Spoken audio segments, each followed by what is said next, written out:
That was a huge win for this super group of the Super Aces. They defeated Masaru, Shapiro, and Charlie Avell. You got to give some of the assist to Chris Brady on that one, but nevertheless, a big win for Jaden, getting a bit of revenge against Charlie Avell.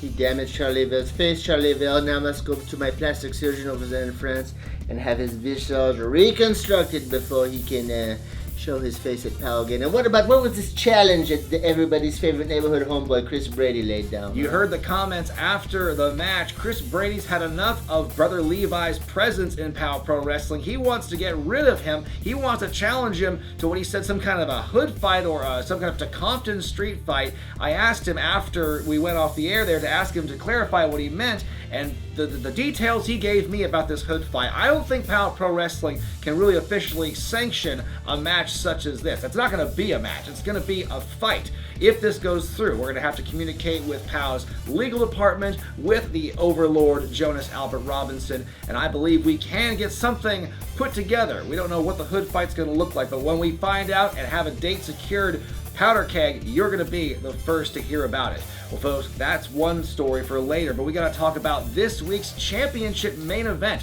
for the POW Pro Wrestling tag titles as C4 challenged the Midnight Heat. It is a classic rivalry we've seen time and time again over the last several years. It's a modern classic, and we're going to have one more chapter in this rivalry continuing here tonight with the gold on the line.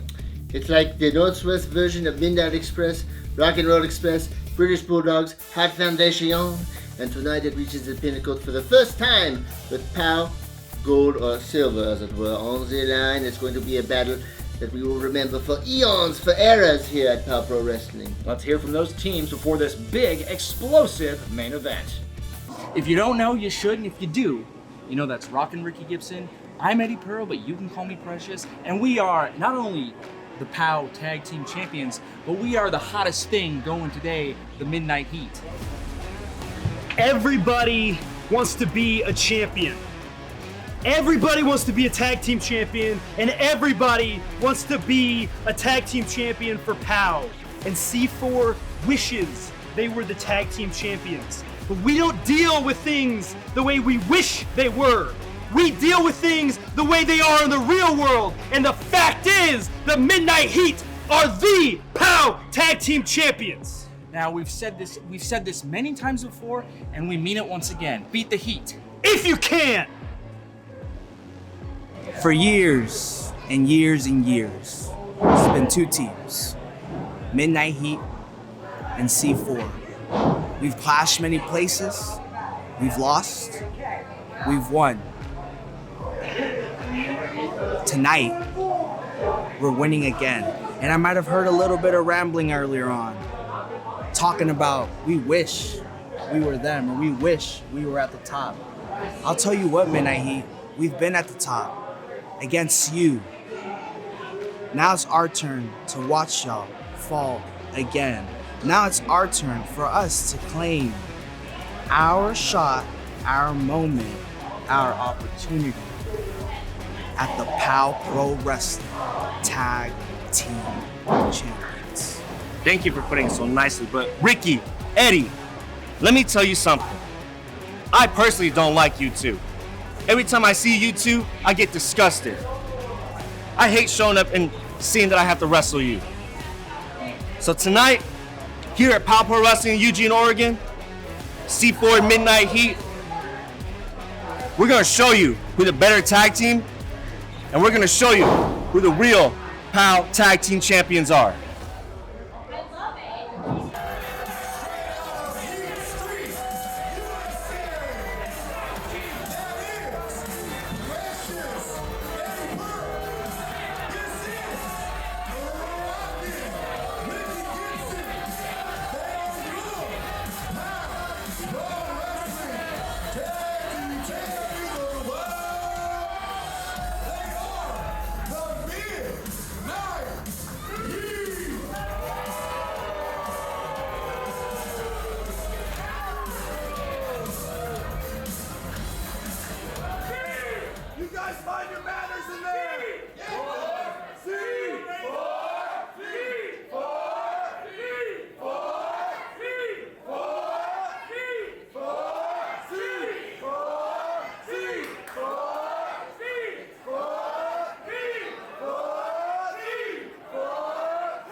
tag team scene of POW Pro Wrestling has never been hotter.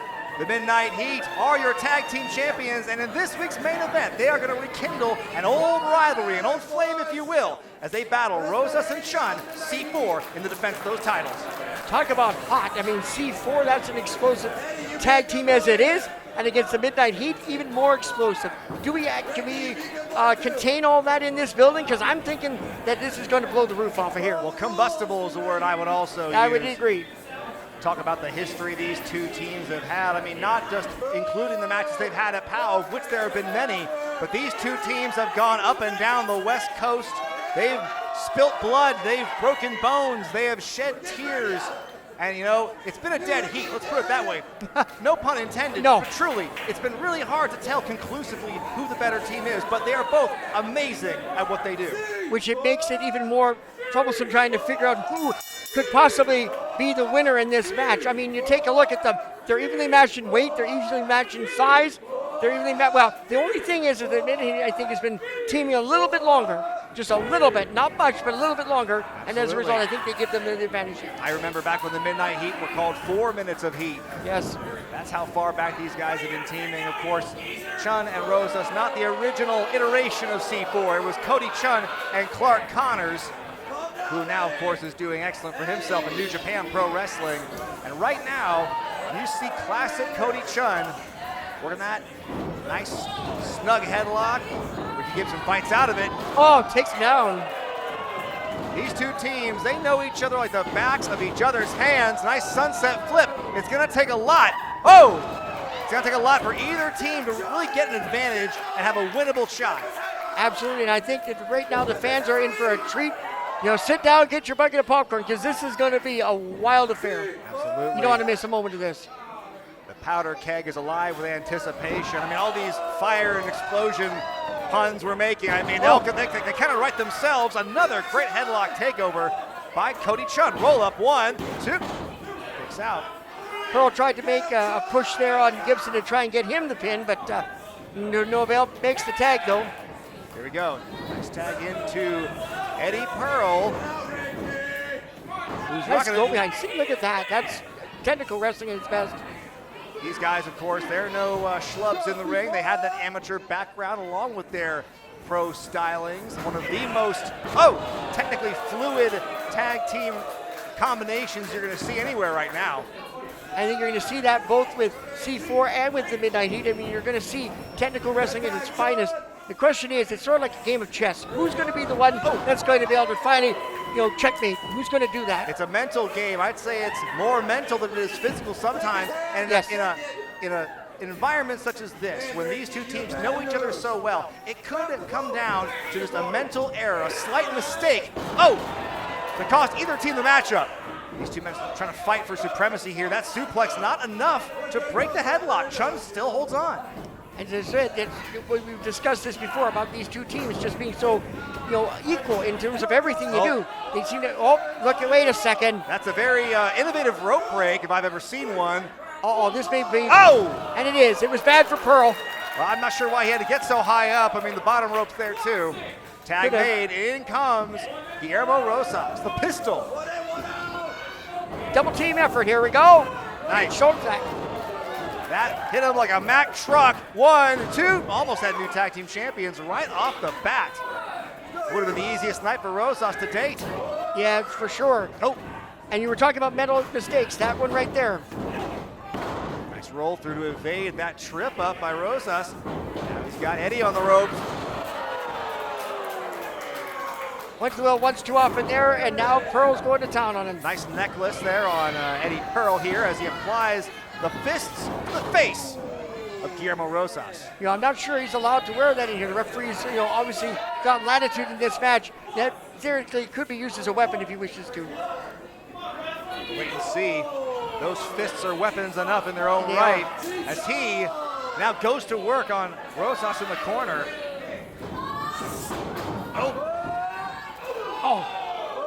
Of course, both teams have gotten their share of, we give them their flowers every week here on POW Pro Wrestling. We've seen these two tandems perform in All Elite Wrestling and Ring of Honor, going against some of the best tag teams the world has to offer.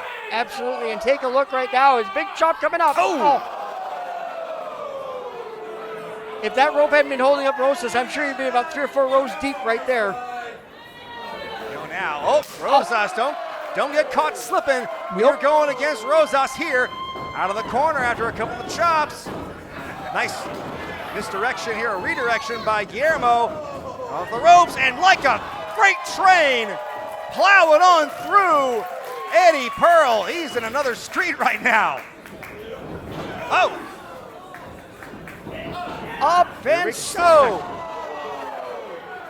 Now the power man, the strength, the muscle of C4, showing how he got that rep. Tagging in the technical wizard here. Oh boy, here we go. Oh! Big splash into the corner. And this constant action here, not giving Pearl a moment to breathe. Double team maneuver, drop kick, assisting in that suplex. 2. Now Gibson tried to make the tag, or came in to try and help out Eddie Pearl, and then all of a sudden, Eddie Pearl is now bearing the comeuppance of these two right here. And boy, last time these two teams fought here at POW, I believe it was for a shot at the #1 entry in that POW Tag Team Championship tournament. Oh, dangerous corner right here. It was the Midnight Heat who won that match, but unfortunately the Heat were never able to participate in the tournament itself due to an injury by Gibson. Oh, that almost caused another one right there for him. And Pearl. Pearl now in the corner as well. Now both men here technically in the wrong corner, but Rosas, that was a nice tactical evasion there by Gibson. And now we see here that the Midnight Heat seem to have things in their momentum. Going for a possible cover. Oh, wait a second here. Use the arm there to rub into the face, almost trying to break up the nose there. If he couldn't get a cover, he was going to try and hurt him regardless. Oh, big knee to the side of the head. That's what makes the Midnight Heat such dangerous tag team champions. So if they've done just that. They've gone in there and they've double teamed and they've done everything they need to. And this is one right there. Oh my, here we go. Very dangerous. Oh, as close as brothers, as I would say. Indeed.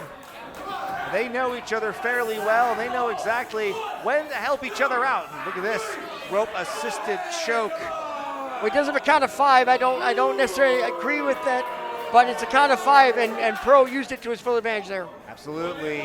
Referee Brad Lee, tall task for him here to try to officiate a match with this much on the line, with these kind of stakes and this much emotion behind it. I mean, God, you heard what Rosas and Chun said in their pre-match comments. They were more heated than I think I've ever heard them before. I've never heard them so hot, but it just shows you their determination. I mean, Chun said he hated their guts. I don't think I've ever heard him say the word hate before. Yeah. But there you go, on what Chun can do. C4 now, after their big win against the Flamin' Ace, they've earned this matchup here, and they could earn their shot, or their way to glory here. The POW Championships that Cody Chun gets his way. And freshman by Chun takes out both men, has him in the corner. The Chun-a-rooney on full display, and the Powder Keg here in Eugene are loving every bit of it. Big splash in the corner once again. Here's a twofer. Go with what brought you and what's worked before. And you can see that Dream Street right now is calling Eddie Pearl's name. Absolutely. And one for Ricky Gibson. Fakes him out. DDT planting. Precious Eddie Pearl could have new champions. 1, 2. Whoa. Oh boy, Bulldog, did you see how close? Could have slipped a piece of paper under the shoulder. It was that close. I mean, that and not much else. Now Chun in the ring here in the corner. Go for that double team power bomb. That's gotta be it. 2. Ricky Gibson saving the count, saving those championships and keeping them in their possession for at least the time being. And Rosas gets tossed out of the ring for good measure by Gibson, leaving the 2 in the ring of Chun and Pearl. Pearl ducks a couple. Both men trying to hit their best punches. Both are missing. Tag there. Blind tag. I'm not sure Cody saw that. What's he going for here? I think he did. Well, if he didn't know, he's going to know now. Look out. This could be bad for... Oh, man. Planted him. And centering, Rosas nowhere to be seen. And he cut out 1, 2. Half past midnight, no. Was almost what it took. I don't think I've seen anyone kicked out of that move before. He just shows you that both Chun and Roses really want those tag team titles. They're Oh. going to do everything they can to save themselves. That's right, and they're going to resort to using their fists if they have to. Oh, Eddie no, wait a Pearl second, has just Pearl. grabbed one of the tag championship belts.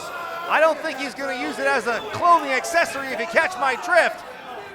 And now he's handing it off to Ricky. This is so illegal if he uses it. But wait a minute. Wait a second, Hammer Brothers. Here comes Jack. Oh, no stranger. Wait a minute.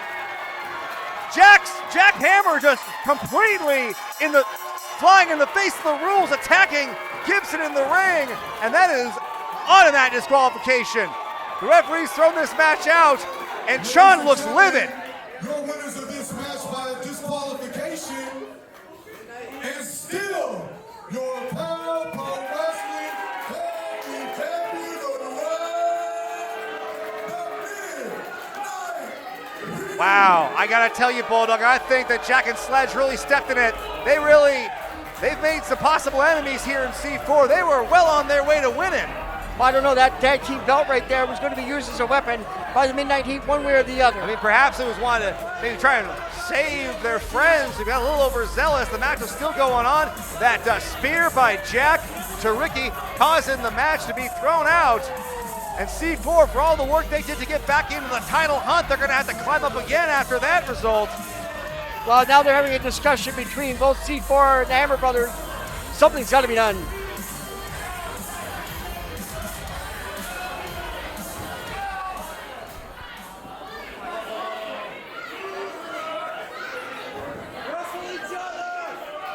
I'm not sure. Well, they may have settled their. They might have settled their issues. But I don't think the Hammers are done. They want to. Oh, Naja, don't fight with them. Yeah. Now gingerly hand the microphone. Listen, we didn't mean to cost C4 the match. Yeah, you did. Yeah, you did. We didn't want Ricky Gibson blasting Cody Chun in the face with that belt. Oh, I don't know, man. Listen, we got a bone to pick with the Midnight Heat. When we were working construction, we put chain link fencing all around the job site. Yeah! Midnight Heat, you've been running away. You've been taking the easy way out. So I say, next month, we put up a little chain link fencing all around this ring. Midnight Heat, we challenge you for the POW Tag Team Championship in a steel cage match. Whoa!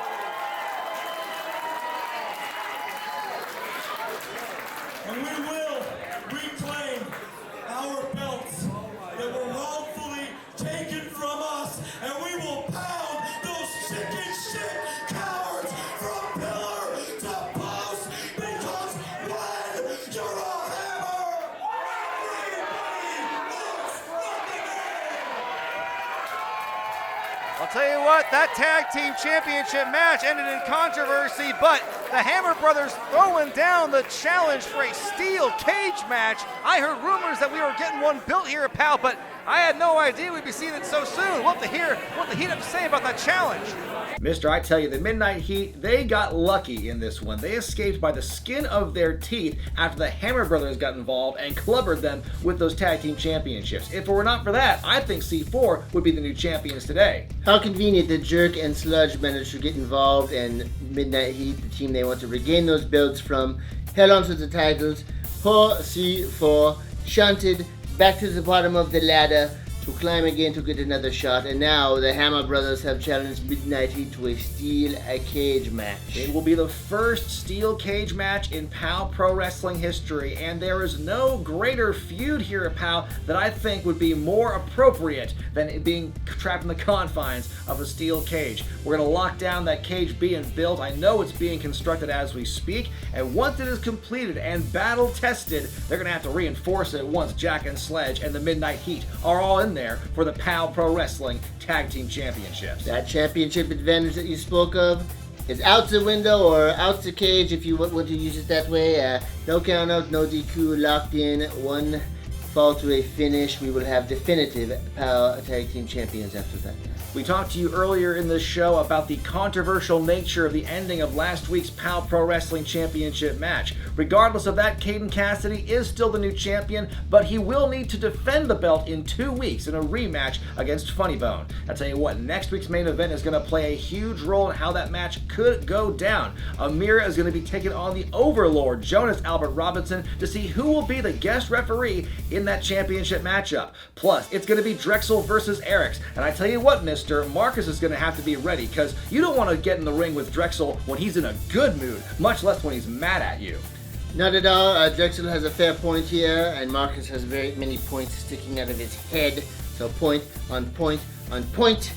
Drexel is upset with Marcus Eriks for blowing that POW Pro Wrestling Championship match for Funny Bone, although it seemed like it was not intentional, just trying to get involved because there were so many dominoes following that match. Nevertheless, the devil is out to take Marcus Eriks down to hell, burn him to a cinder, sweep him up in a little dustpan, and discard him, be done with him forever. If we saw what Drexel did to his former protege in Charlie Avell, I wonder how this probationary member of Most Violent's gonna fare against the devil himself. Folks, that's next week on YouTube and IWTV. For Mr. Ooh La La, I'm Brian Zane, and we'll see you next time right here on POW Pro Wrestling.